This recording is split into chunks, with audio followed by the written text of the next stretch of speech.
নমস্কাৰ নিউজৰ বাতৰিলৈ স্বাগতম জনাই ষ্টুডিঅ'ৰ মজিয়াত মই পল দাস চাওঁ আজিৰ সংবাদ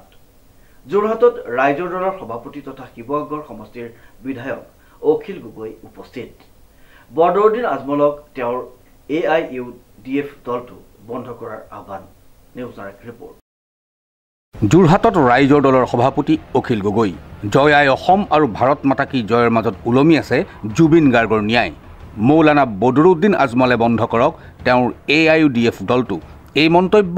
ৰাইজৰ দলৰ সভাপতি তথা শিৱসাগৰৰ বিধায়ক অখিল গগৈ কা আন্দোলনৰ এক গোচৰ সন্দৰ্ভত আজি যোৰহাটৰ আদালতত হাজিৰ হৈছিল ৰাইজৰ দলৰ সভাপতি তথা শিৱসাগৰৰ বিধায়ক অখিল গগৈ আদালত পৰিসৰতে অখিল গগৈ কৰিলে কেইবাটাও গুৰুত্বপূৰ্ণ মন্তব্য অহা 12 নৱেম্বৰত আগন্তুক বিধানসভা নিৰ্বাচনক লৈ মিত্ৰতাৰ সন্দৰ্ভত গুৱাহাটীত এক বিশেষ সভাৰ বিষয়ে উল্লেখ কৰি গগৈয়ে কয় যে আলোচনাৰ পাছতহে কথা পতা হ'ব আসনক কেন্দ্ৰ কৰি তদুপৰি ৰাজ্যৰ ৰাজনীতিলৈ AIUDFৰ প্ৰধান তথা প্ৰাক্তন সাংসদ মৌলানা বদৰুদ্দিন আজমলৰ পুনৰ প্ৰত্যাহ্বানৰ বিষয়টোকো কটাক্ষ কৰি কয় যে আজমলৰ AIUDF দলটো বন্ধ কৰি দিব লাগে কাৰণ সংখ্যালঘু ৰাইজে বুজি পাইছে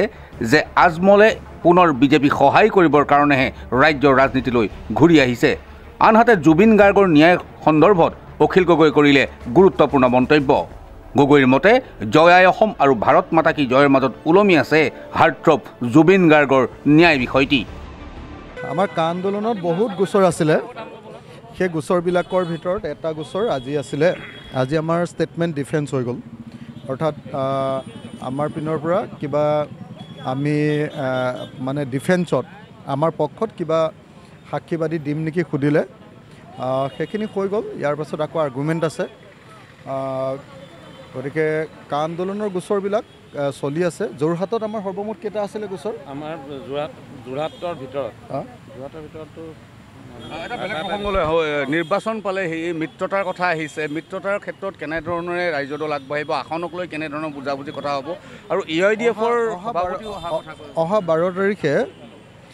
12 তাৰিখে আবেলি 4 বজাত আছাম এছেম্বলিৰ কোনোবা এটা ৰুমত অসম কি কয় আমাৰ যিমানবিলাক আমি বিৰোধী ৰাজনৈতিক দল আছোঁ ৰাজনৈতিক দলবিলাকৰ এখন সভা আহ্বান কৰিছে কংগ্ৰেছ দলে গতিকে সেই কংগ্ৰেছ দলৰ সভাতে সেইদিনা বোধহয় আমাৰ মই ভাবোঁ যে সেইদিনাই চাগে আমাৰ ঐক্যবদ্ধভাৱে 2026 চনৰ নিৰ্বাচনৰ খেলাৰ কথাটো সিদ্ধান্ত হ'ব আৰু সেই সিদ্ধান্তৰ পাছতে আসন ভাগ বতৰাৰ কথাটো তাৰ পাছতে আহিব আৰু এটা কথা কৰো শেহতীয়াকৈ ৰাজ্যৰ ৰাজনীতিলৈ আকৌ বদৰুদ্দিন আজমল ঘূৰি অহাৰ কথা ওলাইছে নামনি অসমত তেখেতৰ এটা ভোট বেংক আছিলে ফেক্টৰ হ'ব পাৰে নেকি আপোনালোকৰ কাৰণে মই ভাবোঁ যে বদৰুদ্দিন আজমল এই যে গান কেছ ইতিমধ্যে গুচি গৈছে তেওঁ আৰু অসমৰ ৰাজনীতিত এতিয়া কোনো প্ৰাসংগিকতা নাই তেওঁ আহিলেও একেটা নাহিলেও একেটাই তেওঁৰ কাৰণে আটাইতকৈ সন্মানজনক মই ভাবোঁ যে ৱে আউটটো হ'ল যাবলগীয়া ৰাস্তাটো হ'ল তেওঁৰ দলটো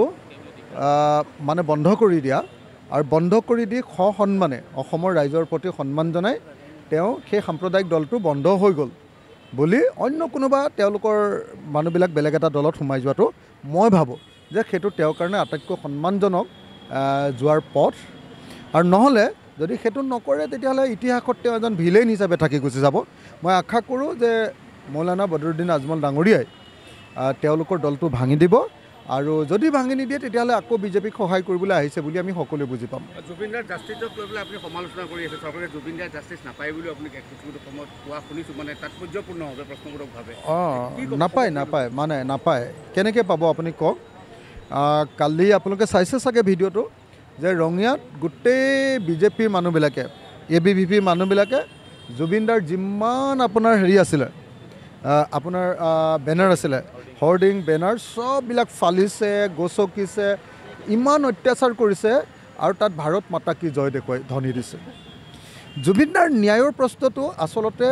জয় আই অসম আৰু ভাৰত মাতা কি জয়ৰ মাজত এটা সংঘাতৰ প্ৰশ্নই বুলি বিজেপিয়ে প্ৰমাণ কৰি দিছে তেওঁলোকে আমাক ন্যায় নিদিয়ে আৰু আমি জাতীয়তাবাদী মানুহবিলাকে জুবিনদাৰ ন্যায় বিচাৰিছোঁ ৰাষ্ট্ৰীয়তাবাদী হিন্দুত্ববাদীবিলাকে আমাক ন্যায় দিব খোজা নাই আৰু আমি ন্যায় বিচাৰিছোঁ এইটোৱে হ'ল মূল কথা ব্যুৰো ৰিপৰ্ট নিউজ নাও